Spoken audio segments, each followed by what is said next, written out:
Hi everyone, thank you for joining today's webinar presentation, Advanced Patent Analytics, Spot Digital Aliens in Traditional Technologies. I am Holger Zimmer, Global Marketing Director of PatentSight. PatentSight is a LexisNexis company focused on strategic patent analytics. And I'm very happy to welcome the entire global IP community to this webinar. So we have a lot of attendees from the US today. We have attendees from Central Europe, some from Russia, and also from the Asian countries, which is quite amazing as the time of this webinar is really not suitable for them. Before we start, let me cover a couple of things first. Please feel free to raise questions during the webinar using the Q&A feature. You will, of course, receive afterwards an email with a link to download a copy of the slides, and you will have access to a recording of today's webinar. Now I'd like to introduce today's presenters. We have Gene Quinn. Gene Quinn is the president and founder of IPWatch.com, a patent attorney, law professor, and leading commentator on patent law and innovation policy. He was recently named one of the world's leading IP strategists by IAM. Joining Gene is Marco Richter. Marco is head of consulting and customer success at LexisNexis PatentSight team. He has a strong consulting background in patent analytics, providing insights in dozens of projects to Fortune 500 and DAX companies. He frequently gets invited by governmental organizations like patent offices to discuss best practice in patent data enrichment and data cleaning processes, ownership harmonization, and legal status tracking. Our third panelist today is Dr. Jochen Spuck. Jochen is head of product development at the Swiss Federal Institute of Intellectual Property. Under the label of IP Search, the Swiss Patent Office provides commercial patent search services. Relying on a team of more than 50 patent examiners, an extensive patent knowledge is combined with search experience and technological know-how to produce specific high-quality technology fields in all kinds of technological areas. Yeah, this is the time when I can hand over to Gene. So Gene, it's up to you. Well, thank you, gentlemen, and thank you all for spending a portion of your day with us here today. I greatly appreciate that, as we always do. I think we have a very interesting conversation in store, and we have some special guests, as you have already been introduced to. So I don't want to take too much of our time with any further introduction. I want to really just jump right straight into the conversation, although maybe I will give a quick thank you to LexisNexis IP and PatentSight for sponsoring this webinar series. They've been excellent sponsors of mine for a very long time, and this webinar series is just impossible to bring without those sponsors and sponsorships, and they have been a longtime friend. So if you do find yourself in need of any solutions that they provide, I would personally appreciate it if you would take a look at what they offer. I use their services and their solutions, and I find them extremely useful. So gentlemen, what I'd like to do is ask you a very broad, open-ended first question to get us going. And like I always do, and this is the old, the trial adage, we're going to tell them what we're going to tell them, then we're going to spend the webinar telling them, and then we're going to wrap it up and remind them of the high points. So this is the introduction. What is it that you would like folks in the audience to have at the front of their mind about this particular issue as we dive into the substance? Marco, let's start with you, and Johan, I'll ask you the same question. Marco. Thank you, Gene. I would like the audience to take away the following piece of information or piece of insight today. Patents are a treasure trove of information. It is just about using the right tools and the right processes of unveiling that information and getting access to that information. And we'll show you a couple of very cool things that are very easy to do. If you have the right tools at hand, then you can produce amazing insights into the very same data that you would look at through traditional measures. Okay, well, thank you, Marco. And Johan, your thoughts? Thank you, Gene. For me, that's the same. Easiness and amazing results. That's exactly what we are interested in. And therefore, we are providing technology fields in all kinds of directions and technologies to make it easier for everybody using PatentSight to get very quickly to very highly appreciated results, especially in areas we are not so familiar with. And that's what's the part what I would like to show you and how to do that. Okay. Well, thank you, gentlemen. And now, Marco, I know you've prepared a handful of slides that kind of get us into the subject matter a little bit. So do you want to drive the next few slides for us, and then we can talk about them as a group? Sure. Thank you, Gene. Now, let me do a brief recap on what we did in the last webinar and pick all of our audience up at the point of why do patent analytics matter to begin with. Companies around the world file for patents, and if you own a key patent on a relevant technology, it entitles you to the exclusive rights over that technology or over that product. And it protects the revenue coming from it. And if it's a commercially successful product that you're protecting there, then the better that will be for your bottom line. So at the end of the day, it will result in high revenues and increase in stock prices. Now that's all fair and good. But the challenge is, how do we identify the key patents and the companies that currently control these? We have to bear in mind that just in 2016, we saw an astonishing number of more than 3 million patent applications. And we can all agree on the fact that it's impossible to read them and impossible to manually evaluate these patents. And even if you would read them once, this wouldn't give us any point in time evaluation of these patents, because our opinion about a technology today might be fundamentally different than in 6 months' time with everything that we have learned in between. Now, there's an additional challenge here.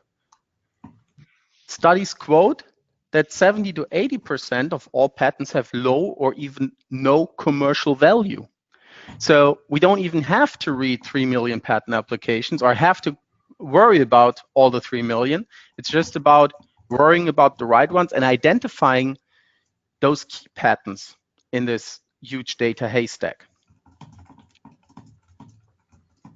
Looking at patent data and sourcing it in from all the different offices that are out there in the world will provide us an additional challenge, an additional layer of complexity. So it's not just the sheer amount of data that we're facing. It's also incomplete ownership information within the patent data. So patents in itself don't tell you who controls them, who has legal authority over them. The legal status information of patents is ambiguous. So it's very hard to tell if a patent is alive or not. But that can make all the difference. Can the company still enforce it? Or is it technology that is free to use for everybody? And then we see errors in translations and misspellings and so on and so forth. So in other words, it is very, very complicated to analyze patents in a meaningful way. So wouldn't it be great to have a database that has clear point-in-time legal status information on dead or alive, a database that would have the correct owner information for patents, and a database that would complement this data with a meaningful way of benchmarking patents and portfolios.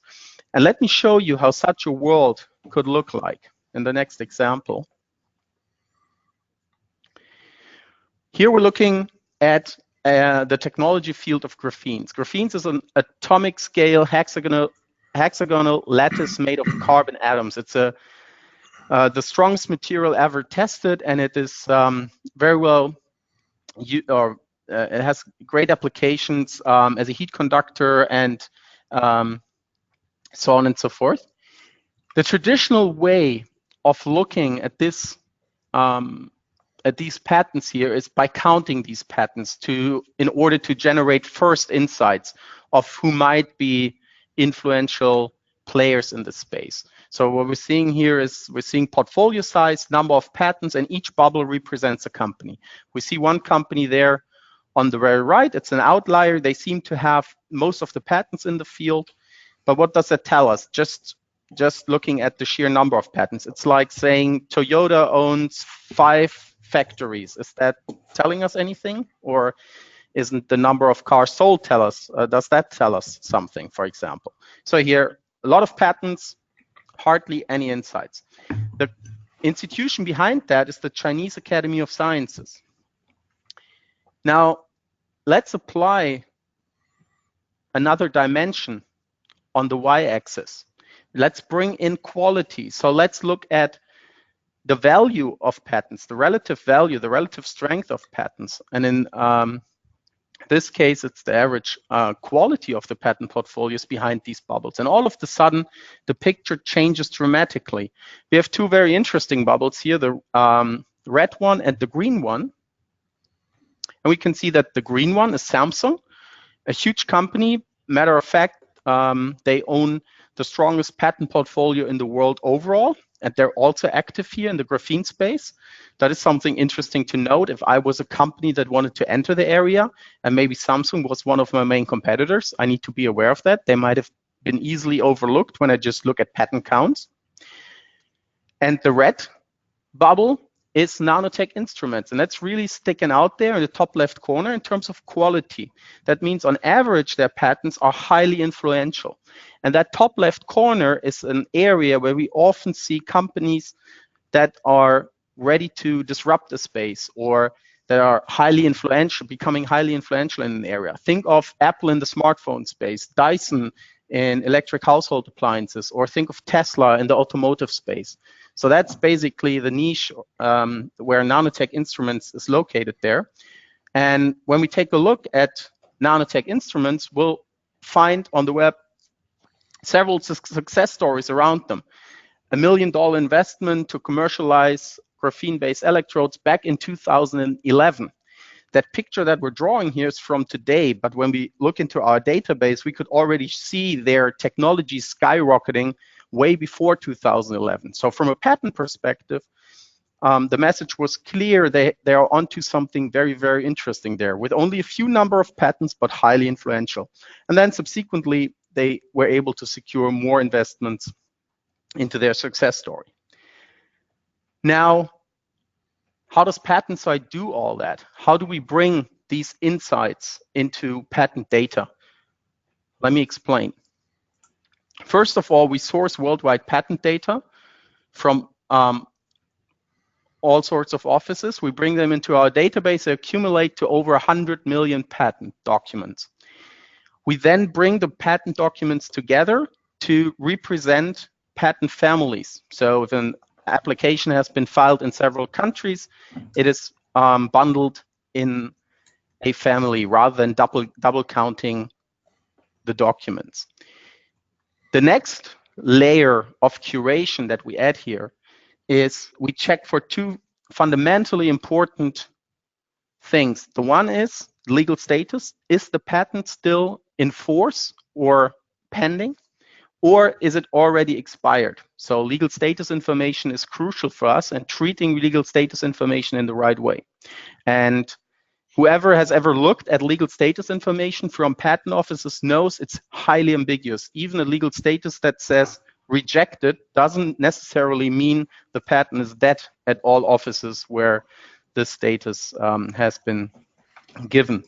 So that is something that you need to treat really, really carefully. And we have over 10 years of experience in treating legal status information in the right way. Next comes the ultimate owner concept. We have a large team of data scientists who day in and day out match patent information to their correct ultimate owner.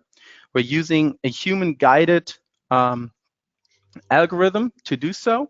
So whatever the algorithm decides is also curated on top of that by our data scientist team in a manual manner.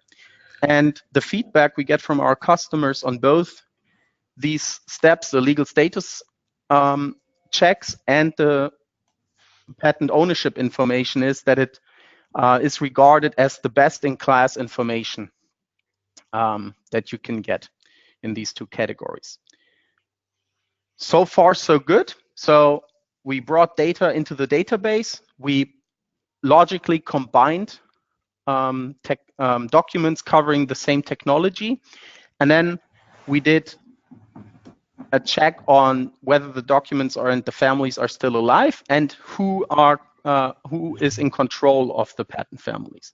On top of that, we're now applying an algorithm to evaluate the relative strength of these patent families. And this algorithm is called the Patent Asset Index. It has been scientifically developed and scientifically validated more than 10 years ago. And it looks at two basic indicators. One is called technology relevance, and the other one is called market coverage. Technology relevance looks at all the citations that a patent family receives, but it takes care of the three major fallacies that you run into with forward citation count metrics. It takes care of the age effect, so the older a patent gets, the more citations it's likely to receive, so we take care of that. We take care of the technology field effect. Depending on the technology field a patent is published in, there is more or fewer number of citations per field, so we correct for these effects, because in the end of the day, we want to compare oranges to oranges and apples to apples and not apples and oranges. And the third effect that you need to take care of is the different patent office citation practices. So depending on the office policies, you see patent examiners making more or less citations per search report, so you have to correct for that as well. So at the end of the day, technology relevance represents a very smart way of doing forward citation analytics. And technology relevance gives you a score for a patent relative to its peer patent. So let's say you have a technology relevance of 10. That means the patent that you're looking at is 10 times more relevant than an average patent in its field and in its age group. The second indicator that we use for the calculation of the patent asset index is market coverage. It looks at the GNI data provided by the World Bank, which we use as a proxy to determine the potential market size protected by a patent family.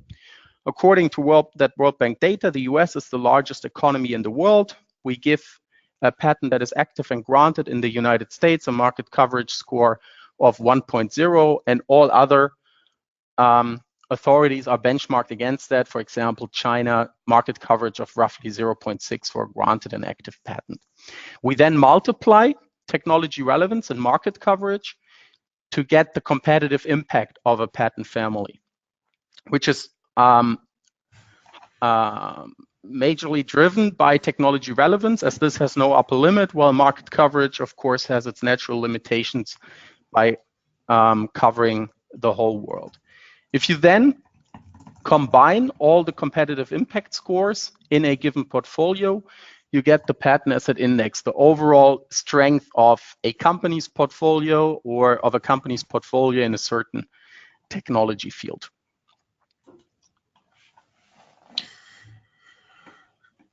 So we have a question. Yeah. And it deals with everything you're just talking about here. And so let's just wrap it up with a bow. Yeah. Is how do you describe quality? And if I'm understanding what we're talking about here is, and based on the previous webinar that we have done, all of this goes into your assessment of quality. And this is all open for evaluation by anybody who wants to take a look at it. This is not a closed system. This is an open system for others to investigate, correct? Exactly. So the patent asset index has been completely laid open. It is no black box. So there is a scientific article describing everything that we do here, technology relevance, market coverage, and so on, in all its details. There's no secret sauce that we're applying to this behind the scenes. And also when you go into the database, you can look at all these details. And what I always like to point out here is that this database that we've built and that you can access, it's not just about the patent asset index. It's about highly curated data, probably the best quality patent data that you can get out there. And it's just that we've put that patent asset index on top. We had to solve all these data quality issues in order to be able to compute something, to calculate something like the patent asset index. Right, because if you're calculating with poor data, a poor data times poor data equals poor data squared. So you've got to solve for the poor data Exactly. to begin with, and exactly. I've taken a look at this, and just what I would say is, I think this is fair, Marco. Is that, this is not, it's not easy.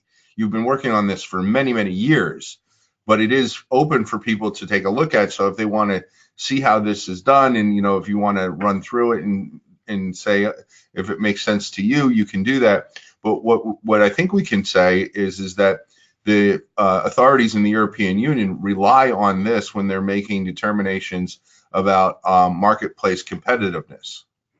Yes, exactly. As we've shown in the last webinar, for example, the European Commission for Competition has used this intensively in the Bayer Monsanto and the Dow DuPont mergers. And we have multiple customers who also use it in investor communication even. So they put it in their annual reports to demonstrate the innovative strength of their companies vis-a-vis their competitors. And it is something that a company doesn't easily do. To get in an annual report, that's probably the most complicated thing to achieve out there.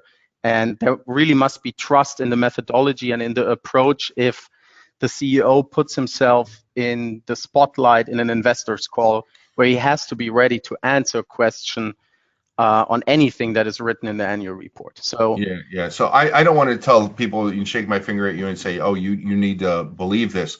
But what I will say is that there's an awful lot of people whose jobs depend on this, who do and have looked at it and do rely on it. And if you want to dive in, you can. It's an open system for you to investigate whether this definition of quality makes sense to you. And it seems to make sense to me. Yeah. The one question that somebody else has asked here, Marco, is what about self-citations? Are they worth worrying about? Does that factor in at all? I love these questions because it's basically similar questions wherever we talk about this. So I've been touring Asia for the second half of last year, and in all the countries there, this kind of question came up. It comes up here in Europe, so self-citations and other questions of that sort. And see, the nice thing about the system is, as I said, it's so open. So we can look at just self-citations, for example. So we can split technology relevance into what we call external technology relevance and what we call internal technology relevance. So citations coming from patents owned by the same company and citations coming from patents owned by third parties. And that gives us unique views into how companies try to protect their own patents. There you see these patents that they're heavily fencing, where they're heavily building on. And you see the patents that third parties are highly interested in. So those patents that you could strategically utilize against your competitors, or where you could go hunt for out-licensing opportunities. So self-citations are part of the metric, but you can slice and dice the metric in such a way that you even take advantage of the self-citations being part of it. Yeah, and so we have a question about, can we get a link to the scientific article that was mentioned? And you have that up on your website, and I believe that you can send that to people, and we'll make sure everybody gets a copy of that. You'll all get a copy of the webinar and the slides and the recording, and we'll make sure you get a copy of that link as well. Yep. Okay, so let's talk quickly about use cases that can be covered by the database and by the patent asset index.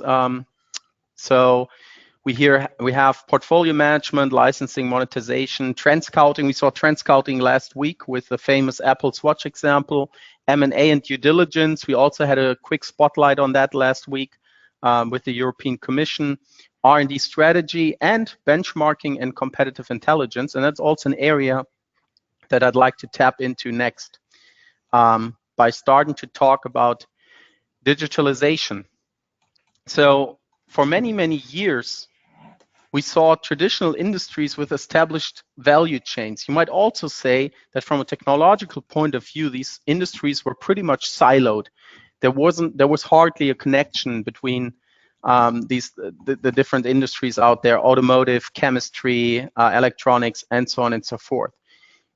But the past 2 to 3 decades brought a major new trend that we saw, called digitalization. And that trend is also visible in the patent space, and it makes the work of patent searchers, of patent examiners, and basically all people interested in the technology information hidden in patents a lot more complicated, because now we're talking about interconnected ecosystems that not only span globally, but also across different industries. And with that, I'd like to dive deeper into this and look at a very practical example in the automotive space. I think we can all relate fairly well to cars. So this is something that we have lived through firsthand. Think of the cars that you were driving or that you were seeing 10, 20, 30 years ago. They're fundamentally different from the cars we're driving today. And we have here on the screen the traditional OEMs, a couple examples, and the suppliers around them. And that's how the automotive industry looked for many, many years. But that picture has started to change. We see the entrance of new OEMs. We see the Teslas of this world. We see all these Chinese car manufacturers. We have one example here, BYD.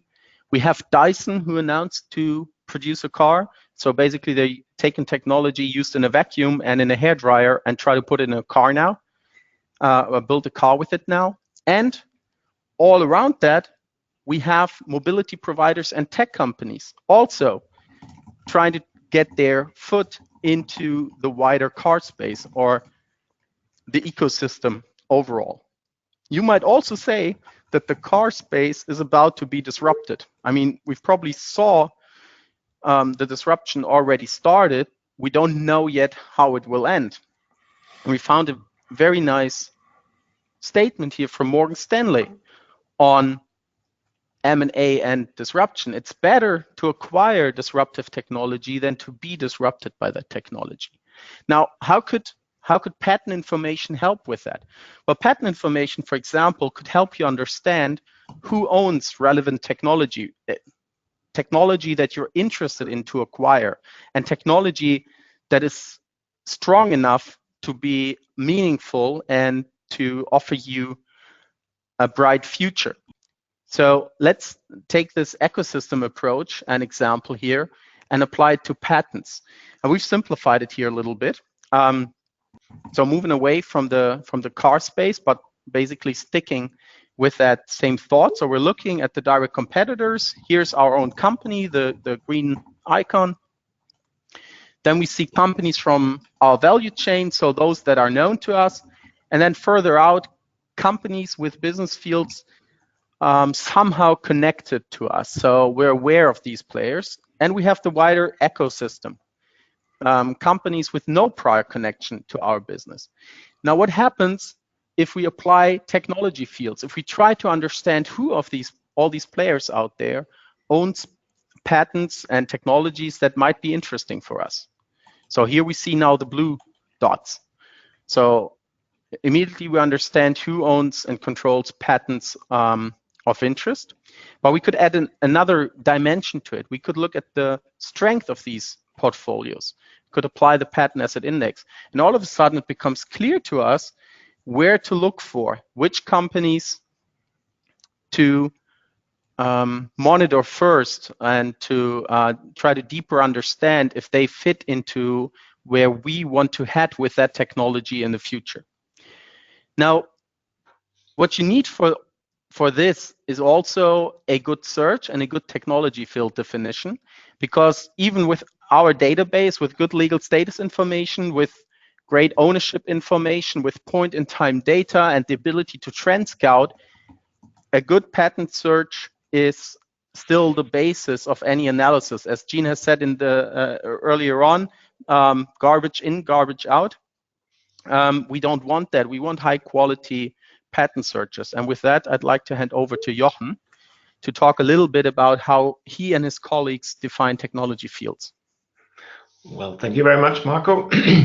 And thanks, first of all, to have us using PatentSight since now about 2.5 years.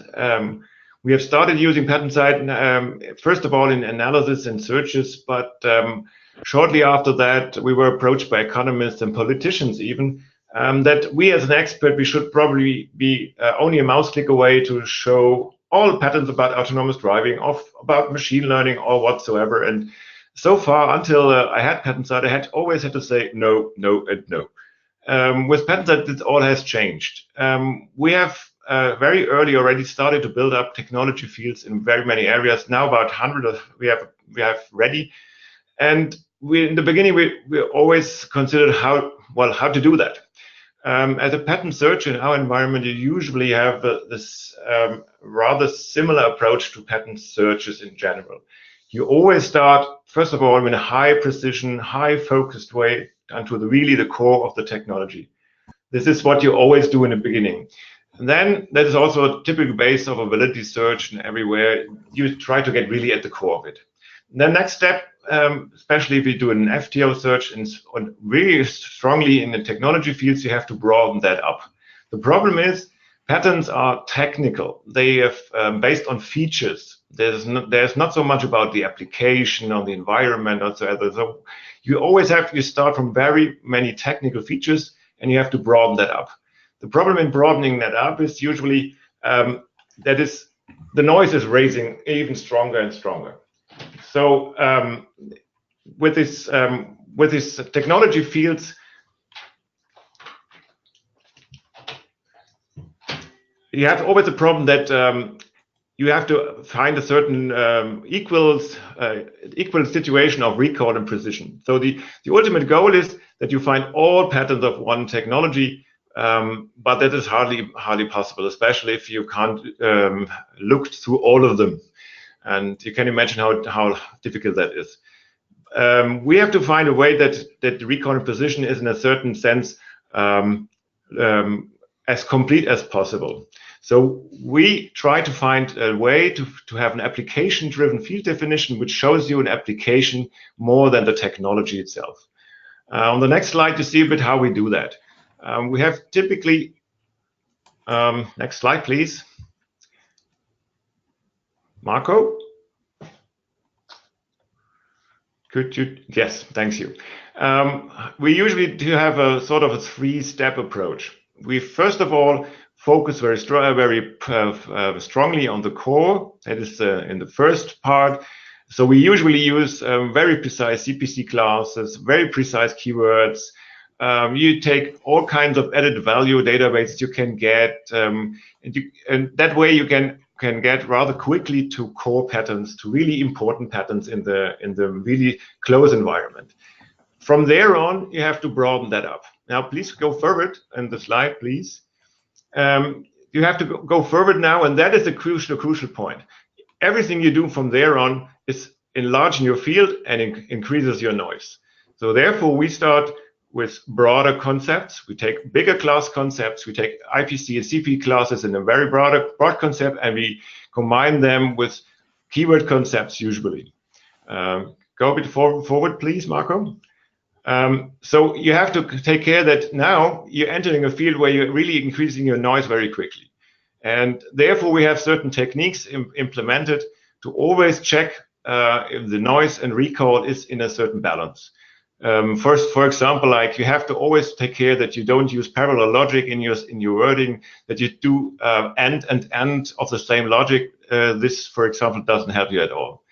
And a certain point of time, you have to stop. That's always crucial for every searcher. We have to stop once. And therefore, we are taking most of the time sample evaluations and sort of noise screening. So we're checking for the noise and correct these after a while. At one point of time, you have to take care that your application is already also included in the fields, and therefore we're adding even a third base now. We're adding new keyword concepts to it, and we check regularly what is coming into. our set, and finally at a certain point of time we stop. We say, well, the recall is okay, and we usually consider a recall of a precision of 80% in a technology field quite okay. It would be nice to have 100% precision, but it is hardly doable in a big set. For very precise small sets, we do so. Finally, in the end, we always have a final check with our expert, of our technical expert. So we start with the technical expert and we end with the technical expert, and we do a random analysis of a certain specific of a set and check the quality precision which is in this set. And all this is documented on our website for these technology fields, so you can see all the classes we have used specifically, or most of the keyword concepts, and also written a certain precision indication of how good it is.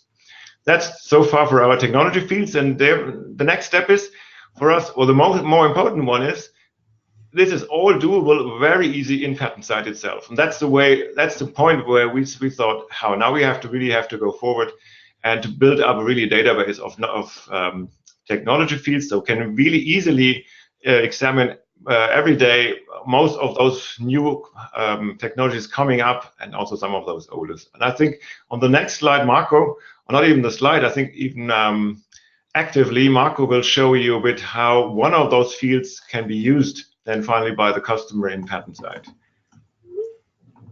Yep. Exactly. And with that, we'd like to go over to the software. Unless, Gene, you have any other question or remark?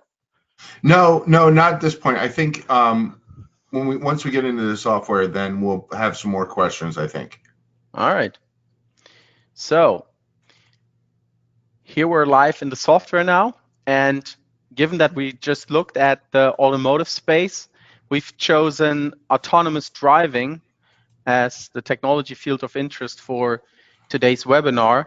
And first of all, we'd like to walk you through through the data, how you would traditionally look at the data with a less curated database. For example, when you would do a simple search in a SPASnet, or let's even say Google Patents, and that's what we're looking at here on the first tab.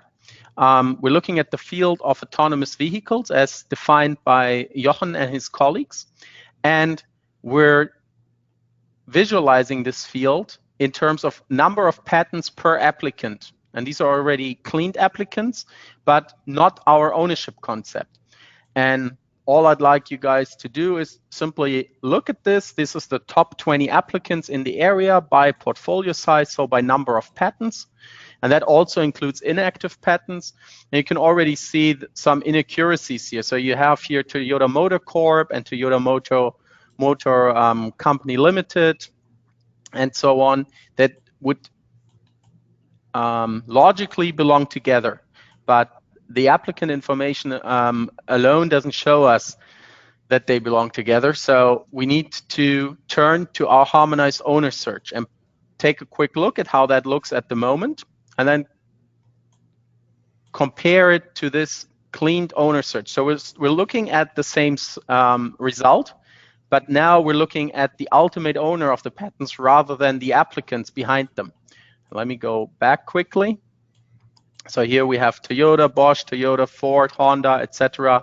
And this turns into a much nicer result here with our ownership concept, where we look at Toyota, Bosch, Denso, Volkswagen Group, and Ford, and so on. So this is also very different ranking to what we saw before. So even if you're analyzing patents in a very traditional way, by just looking at the number of patents, this database is a huge enhancement over what you could traditionally do. Now, I've said that we're including the inactive patents here, and let me show what kind of difference it makes to differentiate between the patents that are currently in force and those that are inactive. On the left-hand side, you see the result that we saw before. So by ultimate owner and total portfolio size of these players in the field.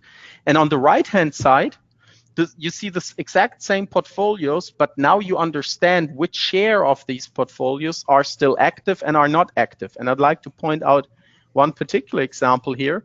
Take a look at Ford, ranked here in 5th by total portfolio size, including the inactive ones. But if we would look just at the active patents, so those patents that the company could still enforce against other players in the space, they would actually be ranked number 3. So there's a fundamental difference here in the statistics and the insights that we get from this analysis. Now, so far so good. We've brought in the ownership concept and we've brought in the legal status information to differentiate between patents that are alive and those that are not alive. Let us now also turn on the patent asset index and look at this technology field through the lens of our quality metric. Please also note that before we move over to the next tab, that in this top 20 ranking, we basically only see classic automotive companies or from the wider automotive space. So you see suppliers, you see OEMs, you see players like Caterpillar, and the only player that is an outlier here, really outlier, would be LG Electronics. Now, as we switch to our quality metrics, we see a totally different picture. We still see Toyota leading the space with a huge amount of patents, but now also with a very large patent asset index, so overall strength of their portfolio. Close behind, though, is Ford. Fewer patents, almost 600 patents less than Toyota in the space of autonomous driving, but pretty strong with their overall portfolio. Yeah, so a clear number 2 in the area. Now, what also sticks out, we have new entrants here that we haven't seen before.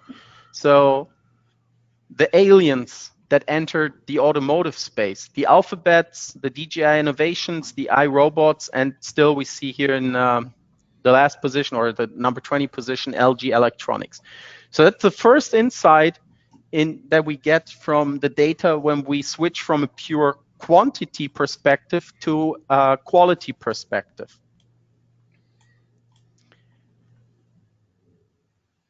Let's look at this now in a combination of quality and quantity in our bubble chart. What you see on the x-axis is the number of active patents that each of these players owns. So what you've seen before as the gray bar. You see on the y-axis the average quality of these players, and the bubble size is what the orange bar was before the patent asset index, the overall strength of the portfolio. And here you see that these aliens in the area, they have rather influential patents on average. The DJIs, iRobots, Qualcomms, and Alphabets, while the classic automotive players are a little bit lower in quality, but I would still say that Ford and GM stick out here with a rather high competitive impact on average of 3. That means 3 times higher than the database average. Now let's take a look at how the field of autonomous driving has developed over time, because what we're looking at right now is today's field, but we have point-in-time data, so we can travel back in time and look at the development of the entire field and of the individual players in the area. This time travel will start in the year 2000, and you'll notice that from around 2015 on, 13, 14, 15 now, it really starts to explode. So there's a big race going on from 2015. Let me quickly go back here. Let me play it again.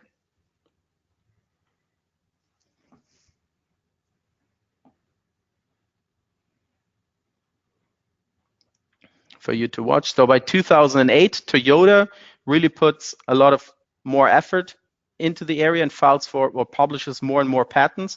But then soon after, Bosch, Volkswagen Group, Denso follow suit.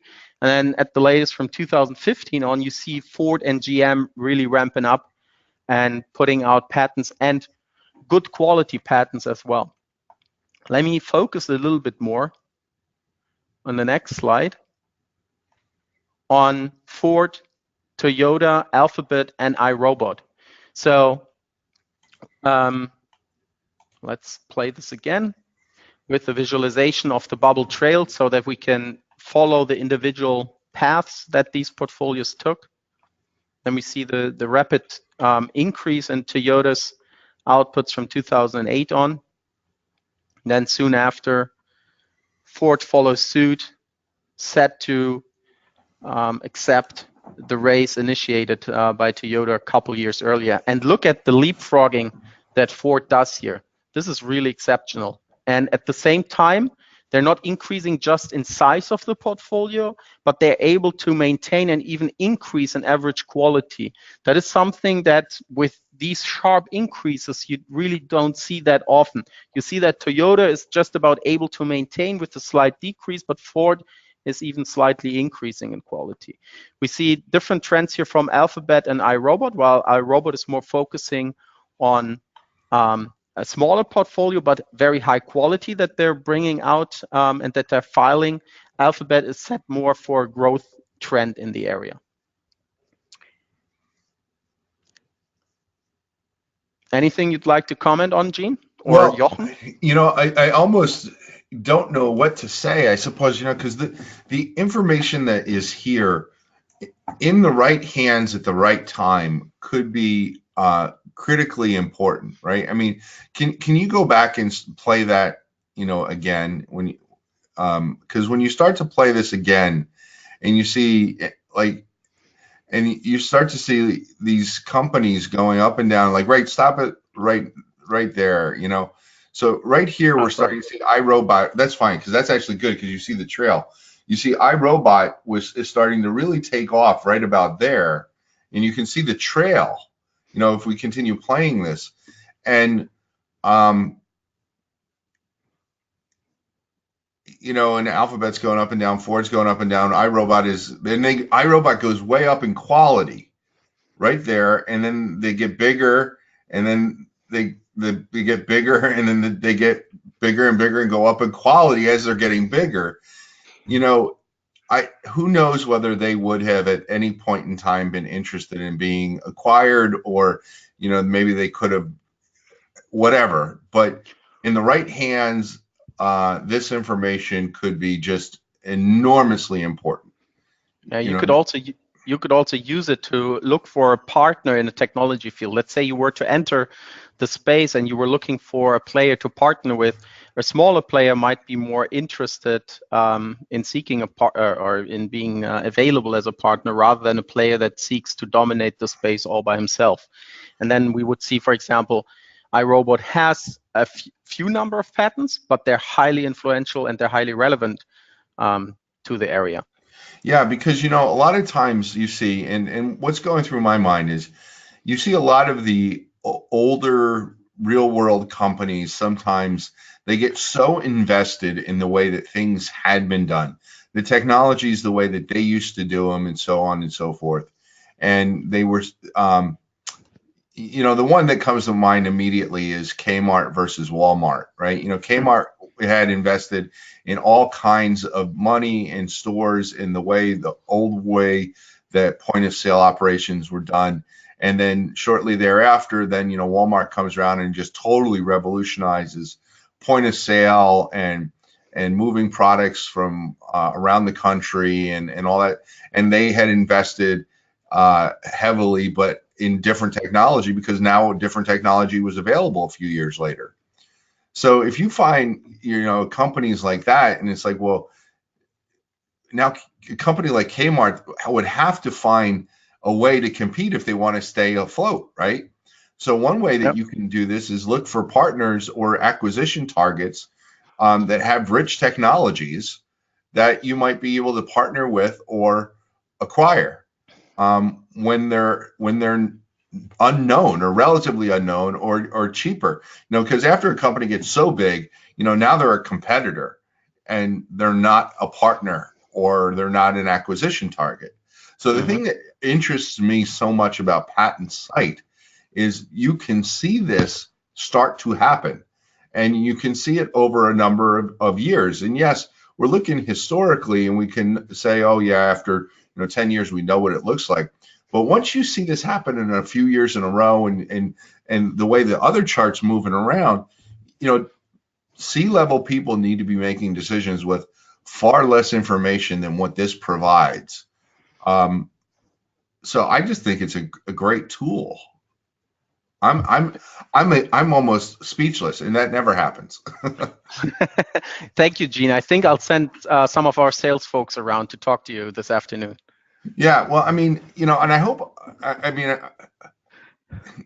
hope I'm getting this right? I mean, this is really what this particular graph is about, right? I mean, this is about seeing who's in your market, who the competitors are, what they're doing, and then also on some level, I guess it can kind of let you look internally and say, well, wait a minute, why are so like if you're a member of the board or a director or CEO or whatever, you're not, or CFO, you're not really in the day-to-day management of the technology. You don't necessarily know what's going on, but you can look at a chart like this and say, wait a minute, why is our chart hovering down near the low quality line and others are hovering on the higher quality?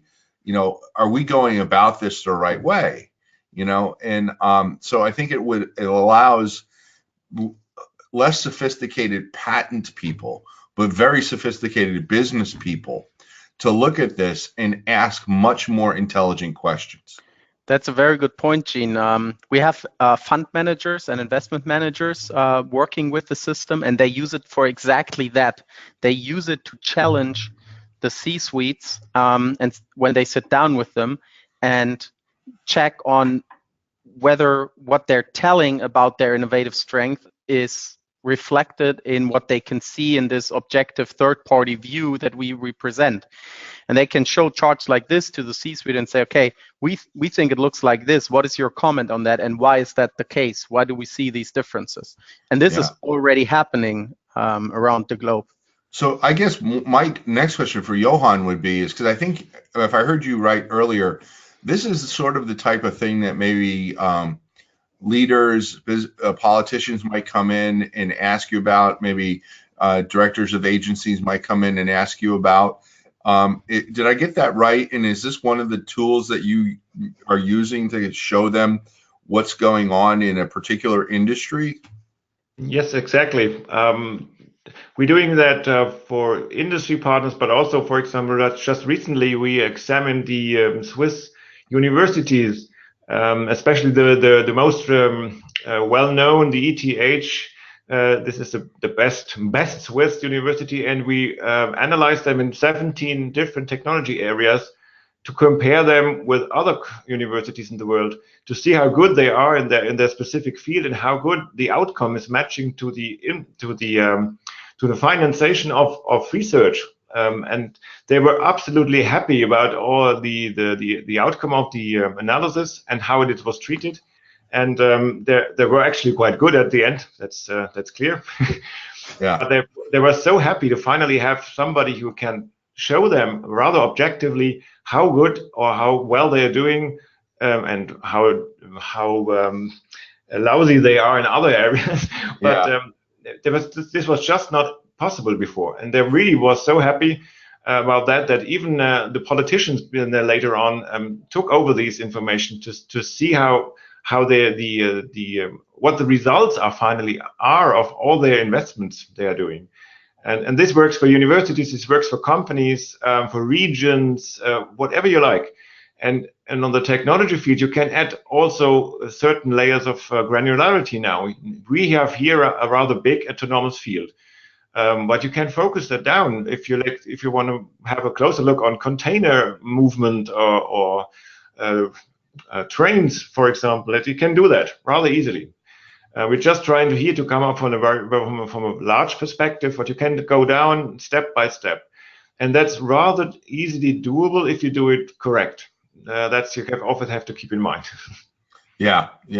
So, when you're saying that, so much went through my mind, because right now in America, to some extent, there's people asking about universities versus federal labs, and universities are so much better at commercializing than federal labs, and there's a variety of reasons for that.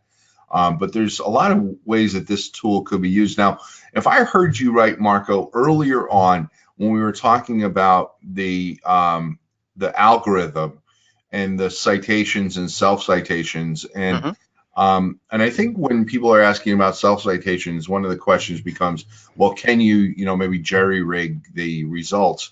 But when you were giving your answer, the thought that came to my mind is that assuming that you're just playing it straight and you're doing your thing and you're just not trying to jerry-rig these results, then you can sort out based on your own citations and an idea of strength.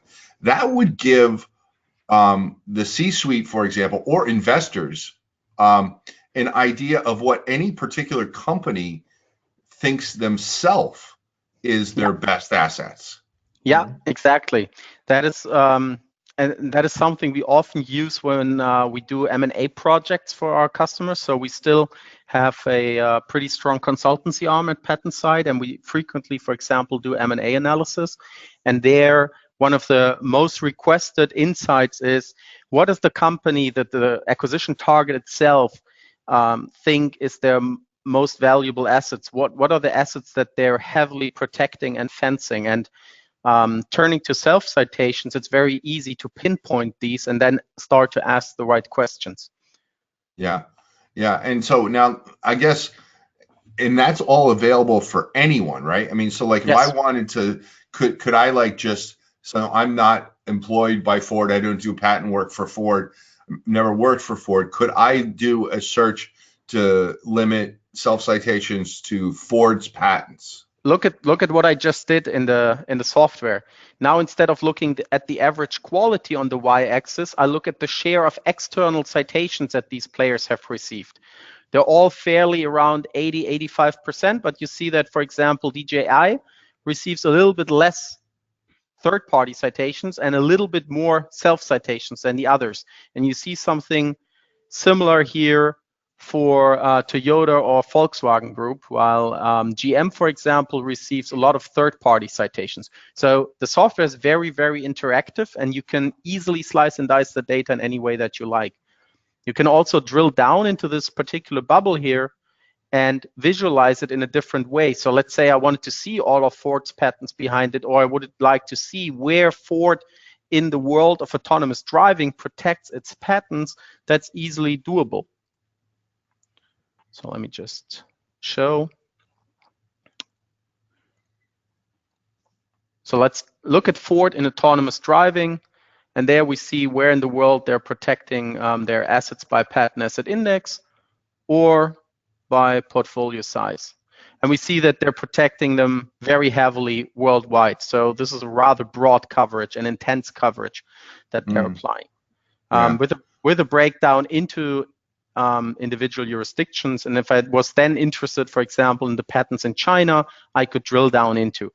It's a very intuitive user interface. The learning curve is rather small, and we even have CTOs frequently using the system. That's how easy it is. Yeah. And the other thing too that has come up is one of the things that patent attorneys, and particularly like maybe chief IP counsels or chief patent counsels or deputy general counsels of IP, that group of people who are either C-suite or maybe just under the C-suite, depending upon how your organization is structured, they sometimes have trouble communicating to the decision makers, the CFO and the CEO and the general counsel, about what they're doing and why it's important and the budget, etc. It would seem like a tool like this would help them. Do you have folks using it for that particular reason yet? Yeah. The whole background of the company is aiming at exactly that. We're bridging that gap that exists between those people that understand IP and the people that understand the business side of things. There used to be a very wide gap in between, but PatentSight is building that bridge and is getting the business people actually interested in IP information and even demanding that information from their IP department folks. We're literally turning administrative cost center functions that the IP departments were looked at in the past into internal consultancy units with this interface and the data that we offer. Yeah. Well, this is really interesting. I mean, we're up against the final minute, and I want to give each of you guys an opportunity to wrap up. So maybe we should take that opportunity right now. Johan, let's start with you. What are your final thoughts? What is the one thing you would like people to leave this webinar remembering today?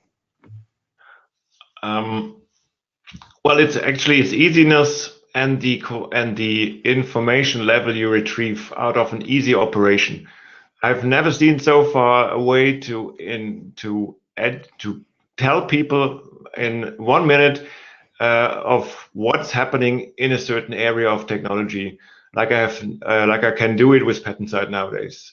I've tried it with all kind of different angles and views, and it is really so easy if you have the right things at hand, and so quick, and you get such an enormous amount of information in short time. And that's what I never actually had so far before, and that's what I really love about that whole tool, and that's why I'm working with it every day. Yeah. Well, great. Thanks. And Marco, let's have you bring it home for us today. Sure. As I said in the beginning, with the right tools, you can get great insights into data, which is regarded as the fuel of the industrialization, of the new phase of industrialization that we're going through right now, the Industry 4.0. But it's not just about having access to data, any kind of data or huge amounts of data. It's having the right access to the right data at the right point in time and put together in a high quality manner so that you can get real insights, because all that data does not turn into information or ultimately insights if it's not brought together in the right way. And that is what we at PatentSight really excel in. Our DNA is basically made of data quality. We're driven by quality in everything that we do. And you can see that in the interface, but also in the underlying data that we provide. All right. Well, thank you very much, Marco. Thank you, Johan. And Johan, I want to just say thank you very much for joining us. I appreciate you taking the time, and it's always nice to have a special guest like you join us and take time from your busy day. And it's a real honor to have a guest from the Swiss Patent Office join us on one of these webinars. So thank you very much. And thank you all for joining us for a part of your day today. We look forward to having you join us for another webinar, and have a good rest of your day wherever you are, and we'll see you soon. Thank you all. Thank you, Gene and Jochen. Thank you too.